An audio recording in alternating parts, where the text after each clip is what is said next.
welcome to my YouTube channel. My name is Francis and I'm a personal development recovery coach based outside of Philadelphia, Pennsylvania. And although I'm based outside of Philadelphia, I do telehealth or virtual, however you want to say it, over the internet, video conferencing sessions with clients. So just because if you're not in this local area does not mean that we cannot work together. Just to make that clear, I know I'm probably not the best at like marketing myself and explaining, like the business side of this stuff, but mostly with the YouTube channel, I'm just like getting this information out there. But if you are interested in personal coaching one-on-one with me, feel free to check out the website, to email me, FrancisP at PremiumPersonalDevelopment.com, and to let me know you're interested. All right, so let's get started. So with this video, I'm going to make it on how to make decisions and be confident in your choices. And especially for some people that may struggle with indecision or go back and forth or, really need to weigh their options, a way that we can think about our decision making, a process that we can make repeatable anytime we need to make, decisions large or small, and then how to be confident in that we're making the correct decision with the information we have at the time. Because different things come up. You can look in retrospect, I wish I would have zigged when I zagged, all these different things which aren't helpful, but how in the moment can we think about decision making and feel comfortable with the process? All right, so let's get started.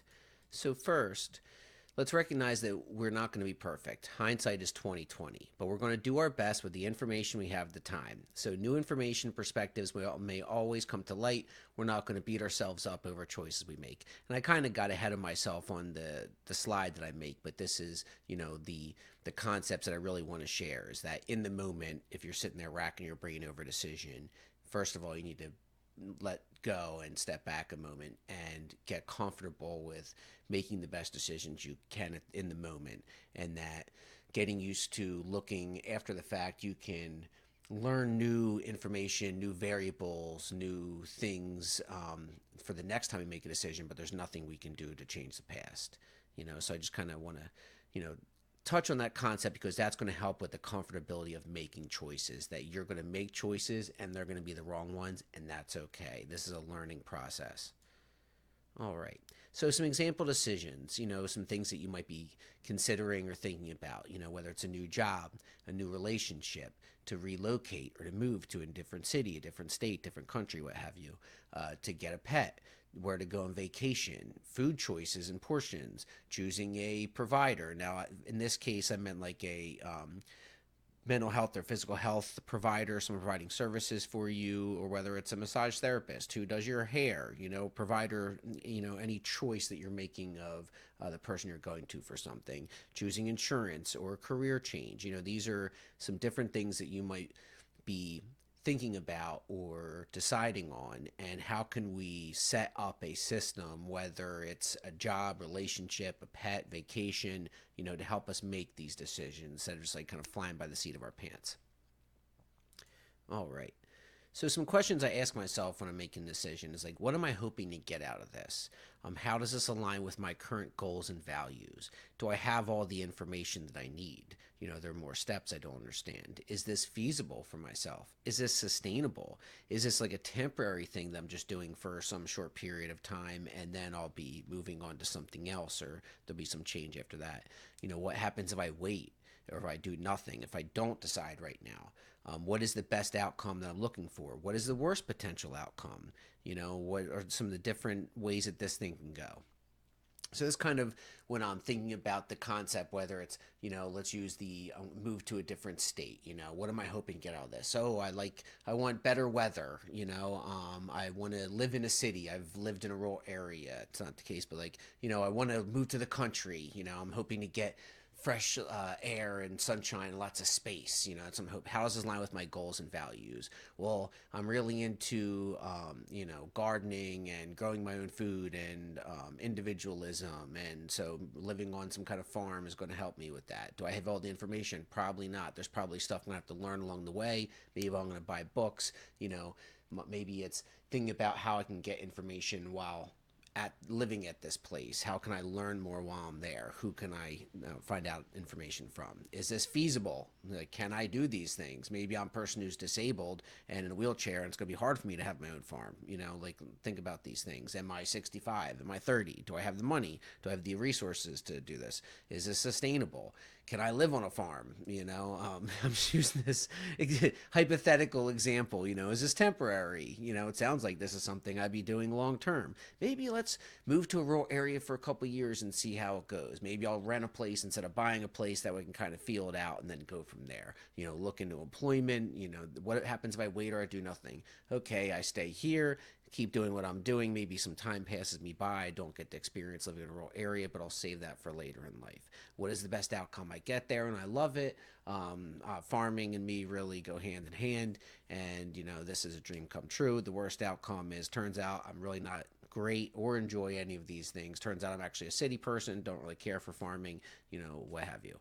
This is just use an example. I could run through that whole previous list, with the new job, new relationship. What am I hoping to get out of this new job? Maybe it's better pay. What am I hoping to get out of this relationship? Some companionship. How does this line with my goals and values? The new job, maybe it's in a veterinary field and I really like helping animals. So this aligns with my goals and values. Maybe the relationship aligns with my goals and values because I want children and to be married. And, this family, it's something I've always valued. So this is kind of what I'm building towards. But I have all the information. Let's see, for the job example, maybe it's, what is career pay? What is it to cost to get into the career? What does advancement look like in their career? What is the different stress? What's turnover like? These different things. Do I have all the information about the partner? Probably not. Relationships are their own thing. Is it feasible? Yes. Working at a job or relationship, they're feasible, sustainable. Maybe they're temporary. But you get what I'm going for. That asking myself, what is it that I'm trying to get? Whether it's a relationship, a job, move, happiness, fulfillment, companionship, resources, money, whatever it is. What information do I have? What information do I need to seek? Is this realistic? Is this feasible? Is this sustainable? Is this temporary?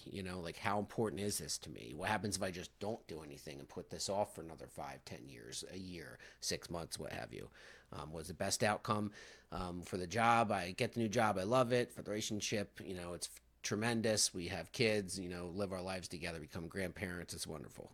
Worst outcome, turns out you date, so a lot of drama and things like that, and it doesn't work out well. Or maybe, let's see, you have a child together, then you split up like a year later, and now you have like you're co-parenting and it's not going great. Like, in your custody battles, their worst outcome, these different things. But these are some questions I ask myself in this process. And this is before literally we're getting into deciding. Think about, what is it that I'm going for? What is it that I actually want? Because this makes sense. If you're sitting here thinking about and writing down costs and benefits for a choice that isn't even feasible, it's not even sustainable, it doesn't actually align with your goals and values, you don't know what you're hoping to get out of it, then you're wasting your time anyway. So once we kind of can answer these questions, now we're like getting someplace. We can really start building on this. So next step would be like a cost benefit analysis. And there's different ways that you can do these.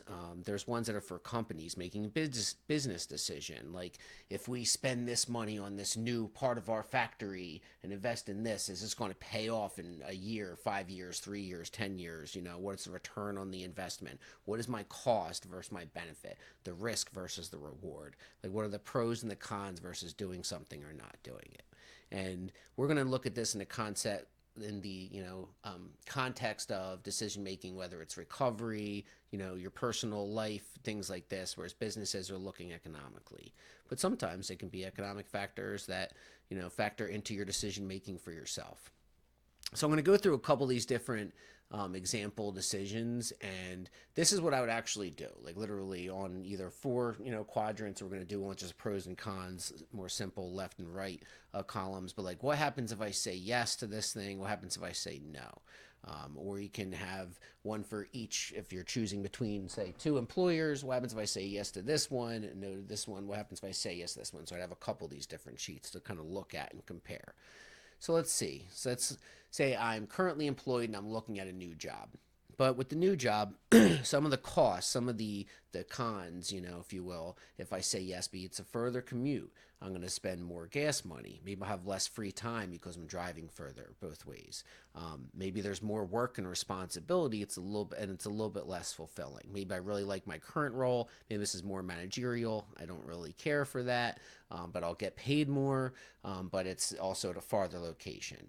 So let's see, what would be some of the benefits if I say yes? Well, I'll get more pay. Maybe it's a career path. I can take this and transfer this into some regional thing, maybe it's better insurance, a good retirement package, maybe I'm a salary employee, all these different things, something that's a benefit to taking the job.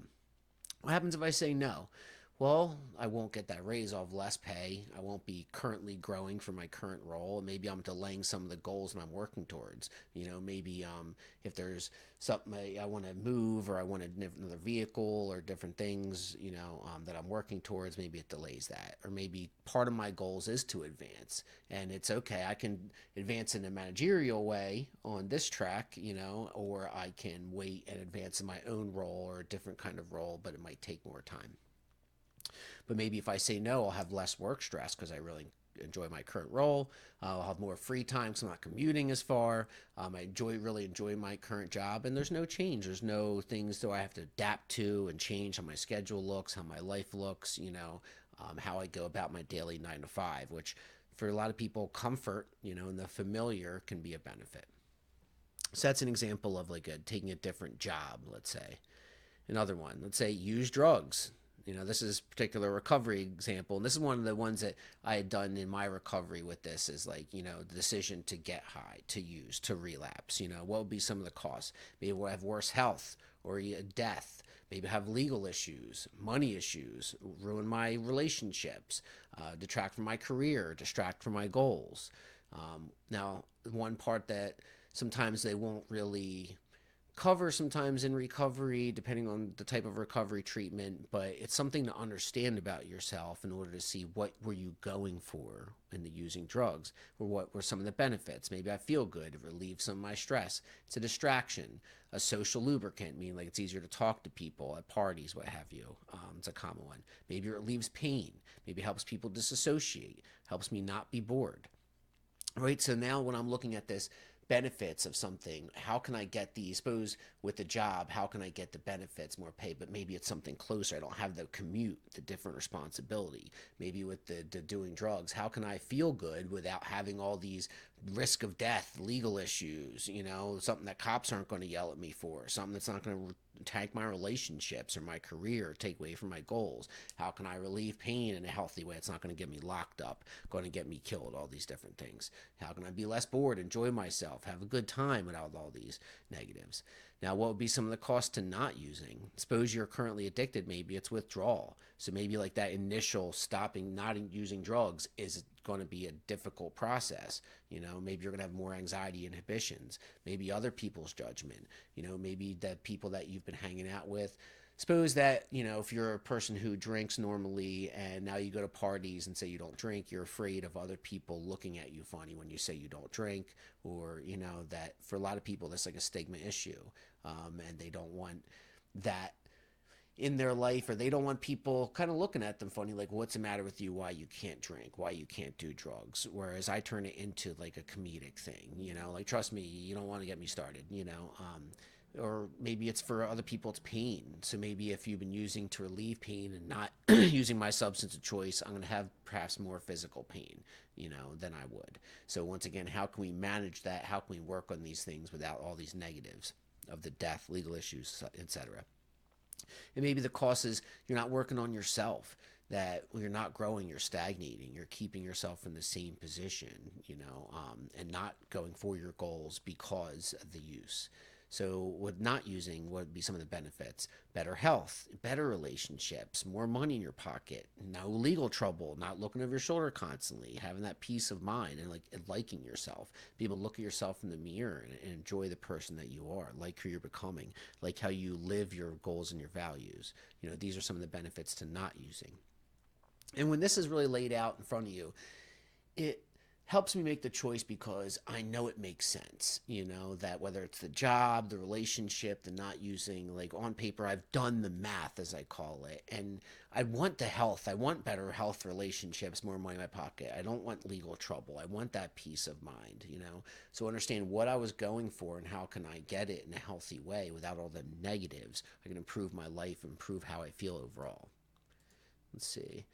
So I'm going to use like a food one, which I like the food analogy, like eat a third slice pizza. So this is like you've already eaten a couple slice pizza, you're like half full, you're like, ooh, maybe I'll eat some more. Let's see, what are the costs? Maybe like extra calories I don't need, maybe weight and health issues, some acid reflux problems. Maybe I'll wake up in the middle of the night not feeling good or feel bad tomorrow. My stomach won't feel good, even though that piece of pizza is staring at me now. It's like, what are the benefits? Pizza tastes good, yum, like there's the benefits, it's pizza. But them costs the tomorrow in that moment doing that cost benefit analysis, like I know it looks good, but I'm going to feel worse tomorrow, it's not worth it. So what are the costs of saying no? It's like, oh, but I want more pizza, maybe I don't get what I want. And a lot of times not everything is that simple, but some choices, it's really just, okay, so I won't get what I want in this moment. If that's the worst thing that happens to me, if that's the cost to not doing the thing, there's no downside really, then it's an easier choice to make. Let's see, what would be the benefits to saying no? Better health, building more self-discipline, not having the acid reflux, feel good tomorrow, knowing you have a little bit of self-control, and you still had some pizza, you already had 2 slices. So this is like learning how to use a cost-benefit analysis to cut yourself off, when you've had enough. Suppose with drinking, you're not at the point where you're trying to be completely abstinent, but you're trying to drink less. Maybe this is the math you're doing in your head. Okay, I don't want to be as hungover tomorrow. I don't want to feel like crap tomorrow. I don't want to make, do something silly, do something stupid. I need to, cut myself off at this point in time. There's a car alarm going off outside. Not sure if you can hear that, but we're just going to rock right through it. So let's see. So this is like a pros and cons list. And this is where I said it's a little bit simpler, just like a left and right. You've probably seen these before, cost, benefit, pros and cons. This is like to doing the thing or not. Very simple. So let's see, a relationship with Jane. The pros, she's attractive. We both like sports. She lives nearby. I enjoy spending time with her. She's thoughtful. So like, ooh, to be easy, like for enough people, honestly, the attractive is enough to start a relationship with somebody, and next thing you know, you're involved and you realize that actually they have different values than me. We actually really want different things out of life, like children or location. Maybe I want children to live in the country. They want no children to live in the city, or vice versa. They want a house in the country with children and a bunch of dogs. I'm like, no, I want like an apartment, no kids, that kind of thing. Maybe the one person likes pets, likes dogs, the other one doesn't. Maybe you have different love languages. One person really values a lot of quality time and, acts of service, and the other person is more words, physical and words of encouragement. So, like, learning these things, and that's why I said sometimes you don't have all the information, because these are things, say, with a relationship, you don't know until you like get to meet the person. That's why instead of just like rushing into something, like start to learn all the factors, look at all the pros and cons, actually do the math, kind of think how things are going to play out. What is that best case, worst case scenario, and make actual decisions instead of just kind of being led by the nose by your impulses, whether it's the third slice of pizza, whether it's the drugs, alcohol, whether it's the person who's attractive, like learning how to do the math in your head to make good, proper decisions for yourself. Now, suppose you're a person that doesn't have impulse control, but you just kind of hem and haw over a decision. Like you're thinking of which car to buy, okay? So you're looking at buying a new car, and you're like, well, this one's a little bit more, but it has more bells and whistles, but how much do I actually enjoy my car? How much time do I spend in the car? Is really worth it? Versus this one, maybe it's not as fast, doesn't have all the bells and whistles, but I'll have less money in my pocket that maybe I can use towards other things that I'm looking for. Like learn how to do this cost benefit, like do the math. Then once I've kind of done the math, I can feel confident, like, okay, I've thought about it, I've done the math, and make my choice. And not sit there and look backward and go, oh, man, I should have done that. That's why we're cutting off we're going to learn how to make good, proper decisions, learn how to gather the information at the time to make the best decision we can, but not sit there and kick ourselves in the butt or say coulda, woulda, shoulda, but maybe learn, and next time going in a relationship, maybe we should think about values. Next time buying a car, do I really need all these different things? Do I want a super fancy car and spend, how much do I really need to spend a month on a car? Like these different questions, ask yourself, how much does it mean to you? That's why a lot of this stuff is so individualized, because the different factors that go in, the different things that you care about, how much the costs and benefits mean to you, what you're looking to get out of this, it's all going to look different for everybody. Let's see. I think I duplicated one of those slides. So once I take the time to do this math, preferably writing on paper, can feel more confident and comfortable in my decision making. Even then, I may realize or think of other factors I hadn't previously considered, and that's okay. The goal is not to be perfect, but to do my best to make healthy, positive choices with the information I have available. And that's really it. Whether it's a relationship, a job, like you're just trying to do your best. We're all human beings. Nobody's batting 1,000, so all we can do is learn how to think about my decision-making process, learn how to look at more factors, more variables, zoom out a little bit, think about how this affects my life, how it's going to affect my goals, my values, these different things. All right, so yeah, don't get too caught up in constantly looking in the rearview mirror with coulda, woulda, shoulda. Just learn from your choices and experiences and add that information into the next process. All right, so lastly, thank you. Let's see, what we got time-wise for this video. Like 20 minutes, so not terrible. And I definitely could have incorporated more stuff in the cost-benefit analysis. I would encourage you to Google information on decision-making, cost-benefit analysis, pros and cons, these different things. Also, check out the videos for values, goals, because understanding your overarching values and goals in life, what you want to do as a human being, what you want to experience, these different things can help you make decisions day to day to help carry you there. Because if you're making decisions and choices that are actually taking you away from your overarching goals, it's not really helpful. So suppose you're in college and you're going to school for something that really matters to you, but on a Friday night, or you're choosing to party all the time instead of study. The cost benefit analysis. Okay, so maybe I'll miss out a little bit of partying while you're in college, but I'll actually get to do the job I want to do. Whereas maybe if I overly focus on partying and not doing my assignments, getting good grades, it's going to actually be detrimental towards me doing the thing I want to do for decades in the future. So like thinking long term versus short term, especially in your decision making. Think about how this will factor into things later on, will help you make better positive decisions. And you're still going to make, not always bat 1,000, you're still going to make some mistakes. You're going to have some impulsive choices probably, as a regular human being, but this is just all part of the process. And the better that we get at this, the better we get at the process, the better we get at doing that cost benefit analysis in our head, the easier we can make choices on the fly. But thank you very much. And if you're interested in the personal coaching, feel free to reach out. And I hope you found this video helpful and informative. All right, have a great day. Thank you. Bye.